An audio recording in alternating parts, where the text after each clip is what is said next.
Hey, it's Alan, and I just wanted to let you know that you can now listen to the ongoing history of new music early and ad-free on Amazon Music, included with Prime. You don't need me to tell you that being a rock star is not a normal kind of job. You live in a bubble that's as far removed from the regular 9-to-5, Monday to Friday thing as you can possibly imagine. You spend a lot of time living in hotel rooms. There's a lot of downtime between gigs, which can get really, really boring. And your working hours are almost completely opposite to your natural circadian rhythms.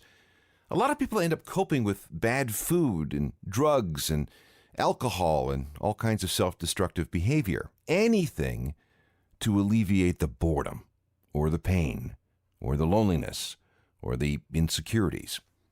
And because you're a rock star, there aren't many people who are going to tell you to smarten up and sort out your life. In fact, your bad behavior is more likely to be encouraged than policed. And it can be even worse when you get off the road. Suddenly, any day-to-day structure you had on tour is gone.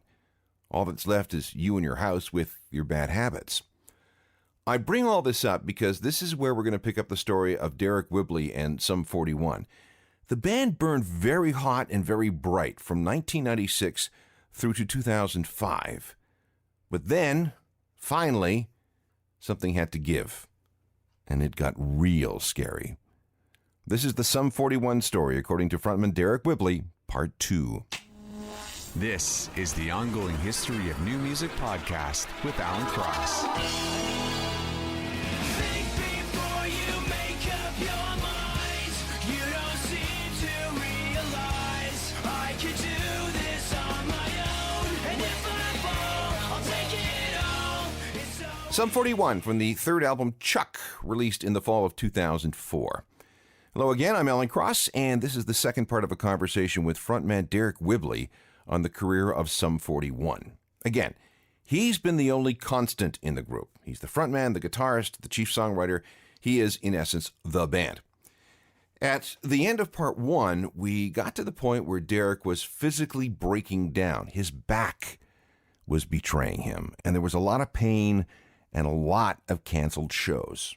I went home, tried to deal with it as best as I could, probably drank too much through the pain, and then just got back out on the road because that's what we do, you know? And then it never really was healed, and I just kept trying to tour through it, and it would act up a lot, and it would just be kind of a chronic pain that I just didn't deal with. You know, I was on tour so much and just thought I could just drink the pain away.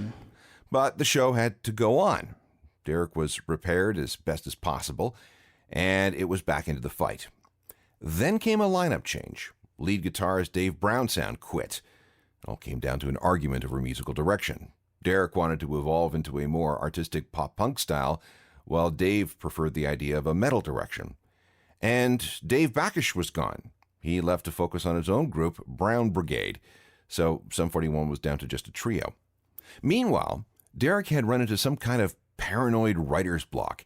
He'd lost confidence in his abilities, which is why it took him nearly a year to write all the songs to the follow-up to Chuck.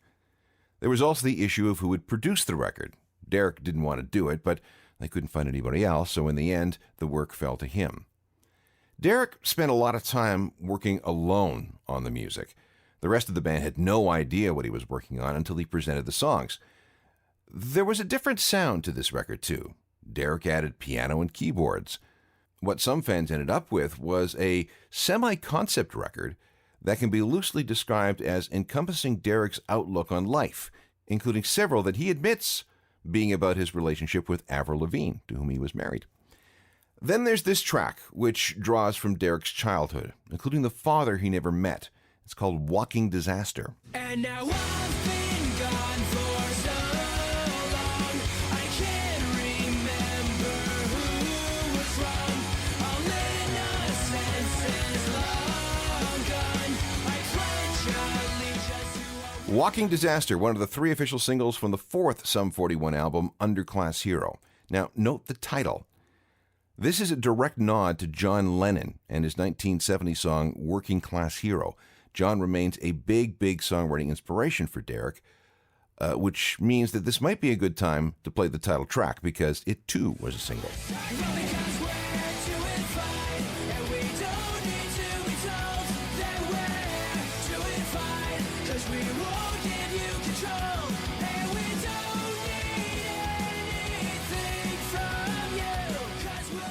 After the cycle for that album was over, things for Deryck got worse. Well, in 2013, I mean, from 2010 to 2013, we were on an album cycle tour. It was a 3-year tour. And it just didn't stop. And I was touring through all that back pain and trying to manage it by just drinking through it. And then when we got home in 2013, we didn't have any touring. We said we were going to take a year off. It's the first time we were ever going to take a break. Which albums were these? This is on the Scream Bloody Murder album now. So that was a 3-year cycle for that album. And I got home and we just said we were going to take a break. We've never taken a break in our entire career. And, you know, the back pain didn't get any better. My drinking didn't get any better. And with a year of that, of having no responsibility, of no shows, nothing to do, and nothing to, like, sort of curb any kind of bad behavior, it just got worse in that year. See, here's the problem with being a rock star. There's nobody to tell you no. Mm-hmm. And you live in your little bubble, and you're going to continue to do whatever you do in that bubble without any sort of consequences until it's too late. Basically, yeah. That's usually what happens. Album number 5 for some was Screaming Bloody Murder. It was released on March 29th, 2011. And again, Deryck produced it himself after hoping that Gil Norton, a guy known for his work with the Pixies and the Foo Fighters, couldn't do it. This would be the last record with founding member and longtime drummer Steve-O, but it would be the first with guitarist Tom Thacker from the band Gob. The title track was the first Sum 41 single in 3 years.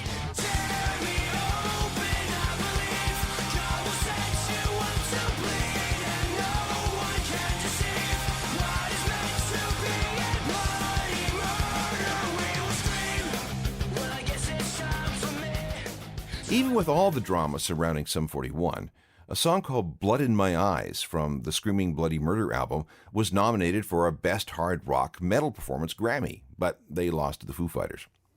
Here's more from Deryck about his health struggles at the time. So what happened? So you end up in the hospital with liver and kidney failure, and you were there for a while. I was in the hospital for about a month, and then I was released, but I was still like an outpatient. So luckily my mom's a nurse, so she was with me the whole time for about another 2 or 3 months after that, because I still needed to be in some kind of care. If it wasn't my mom, it was going to be some other nurse. And I had to go back to the hospital pretty much every other day just to check in. So that whole thing was about 3 or 4 months. I mean, the second I got out of the hospital, all I wanted to do was play music. The first day I got home, I picked up a guitar, started to try to play something, and realized I couldn't play guitar anymore. I couldn't even make a chord. I couldn't figure it out. Why?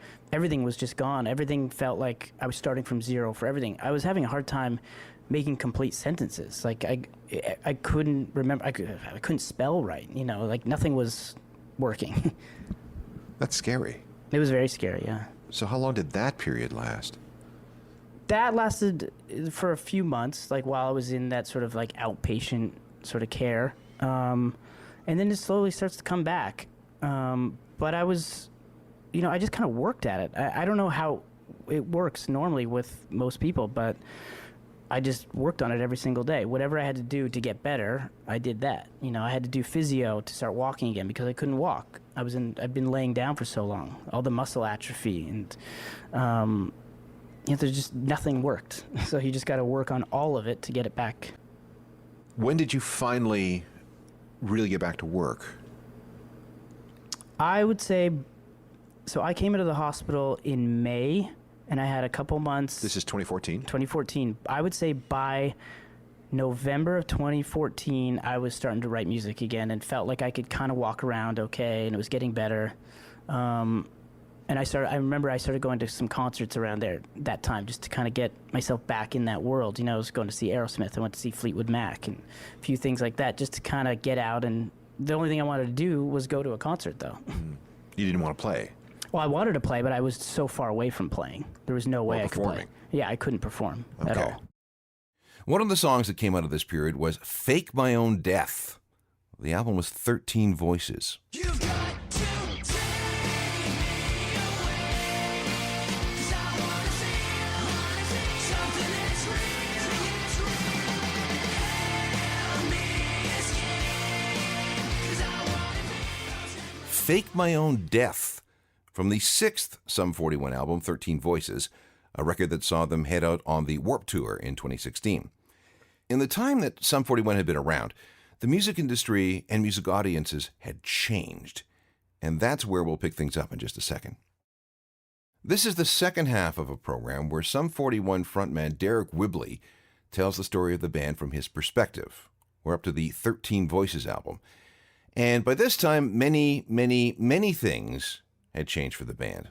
I want to take a bit of a detour here because you're in a band that bridges the period between when everybody was buying CDs and records to now when nobody's buying CDs and records and it's all about streaming. How have you've had to adapt to two completely different business models. How have you done it? I don't know. That would be for the business people to say how we're doing it, because I don't even know how we're doing it. Well, you guys I don't know tour so much, so I don't know if we're doing well or, we just go out and we tour and we see people at the shows. And we know our shows are getting bigger everywhere we go. It's getting bigger every year, every album. And that's how I base everything on. You've had to kind of start from the beginning. Not the beginning, but you've had to start building again because you were out of commission for a while, and in my opinion, I think you're always building. I don't think there's ever a moment that you're not, at least for a band like us. I've always felt like, okay, that was great. Now let's get, the next record. Let's see where we can take this. How far can we push it? I feel like a record is always kind of like your first record. You've always got something to prove. The 13 Voices record was inevitably branded a comeback album. First, it appeared 5 years after Screaming Bloody Murder. That's a long time in the music world. Second, guitarist Dave Backish was back. Remember that he left in 2006, but was back for 2015. His replacement, Tom Thacker, stayed with the band. And third, there was a new drummer in the form of Frank Zumo. Fourth, there was a new record label. And fifth, Sum 41 funded this record through crowdsourcing. So no wonder the subsequent tour was called Don't Call It a Sumback Tour. All that I'm trying to say, I'm looking for a better way. But some days it just gets so hard, and I don't want to slip away. So what am I fighting for? Everything. Sum 41 with War, another track from the 13 Voices album from 2016. Here's the point where we talk about some lineup changes. the lineup of the band has changed quite a bit over the years. Why was that? Was it just people losing interest, or people deciding to try different things, or what was going on? I think the thing with lineup changes over the years comes from probably a few different things. I think, for me, I've never left the band, so I can't really speak for why people would leave. But what it seems like is, maybe to try other things at some point. We also do a lot of touring, and it can feel kind of grueling. And, it's possible that maybe decisions are made in a time where we're really burnt out, I don't know.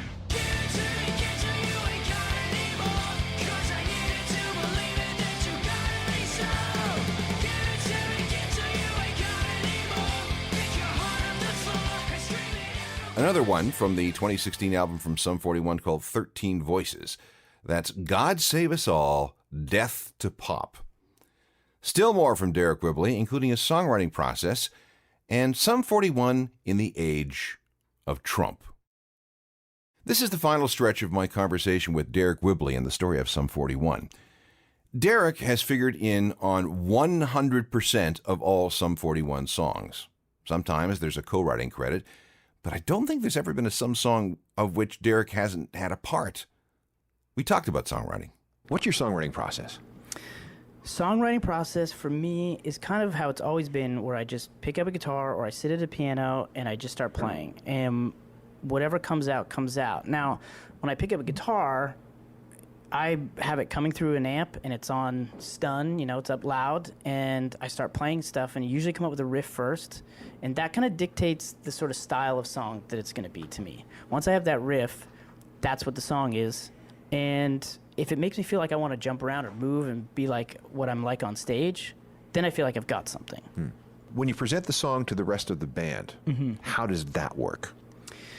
Usually by the time I'm ready to start playing some of the songs to the rest of the guys or anybody, I've usually done pretty extensive demos with I use my drum machine and sort of map out the song, and I put all the parts down that I can, and I just gotta try to finish it as much as I can, usually with no lyrics, but there's melody.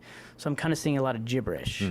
But you get a real idea of what the song is. You just don't know what it's about. When do the lyrics come in? Lyrics usually come... After you present it to the band? Usually, yeah, the lyrics come after I've sort of presented it to people.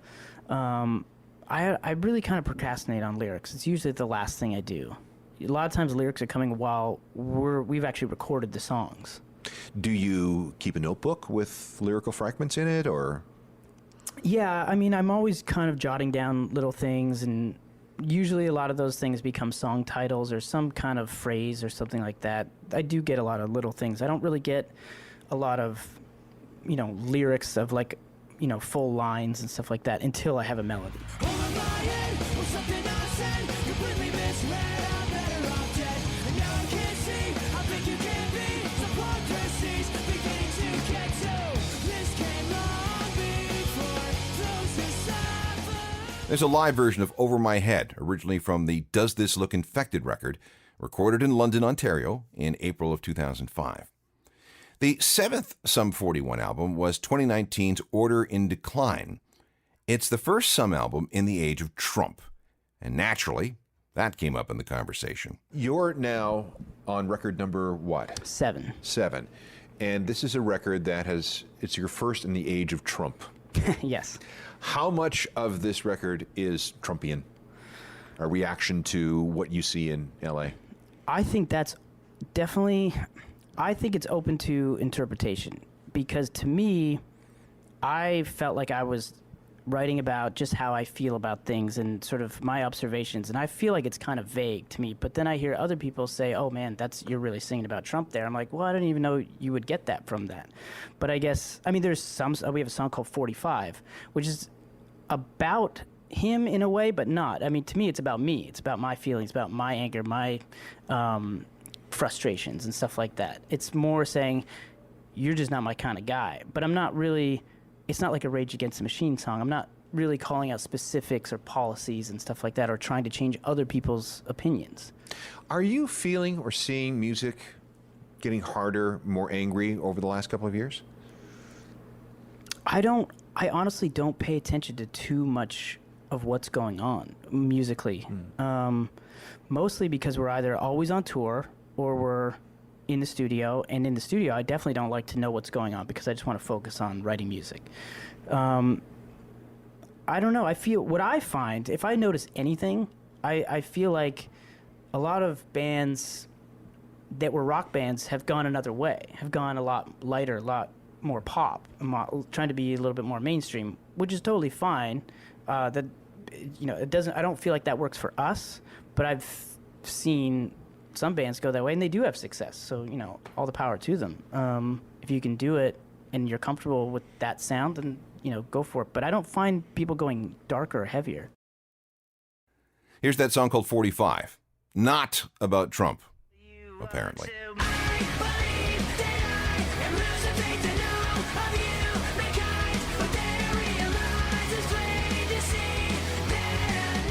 Here's another story from Deryck about a Sum 41 song that somehow became a hit without anybody really realizing it. You're at a point in your career where you got a really deep catalog of hits. Mm-hmm.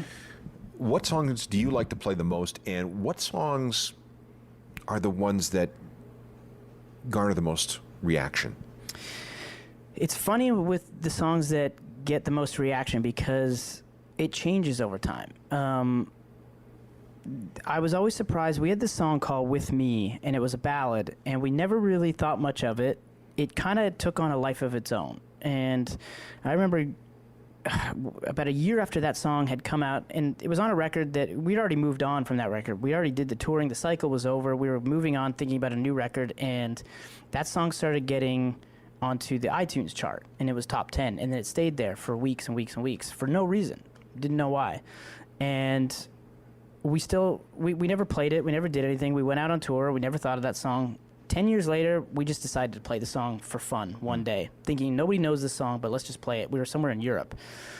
And we played it, and the entire festival sang the song back to us. It was like the biggest song of the set, and we walked off thinking, how does anybody know this song?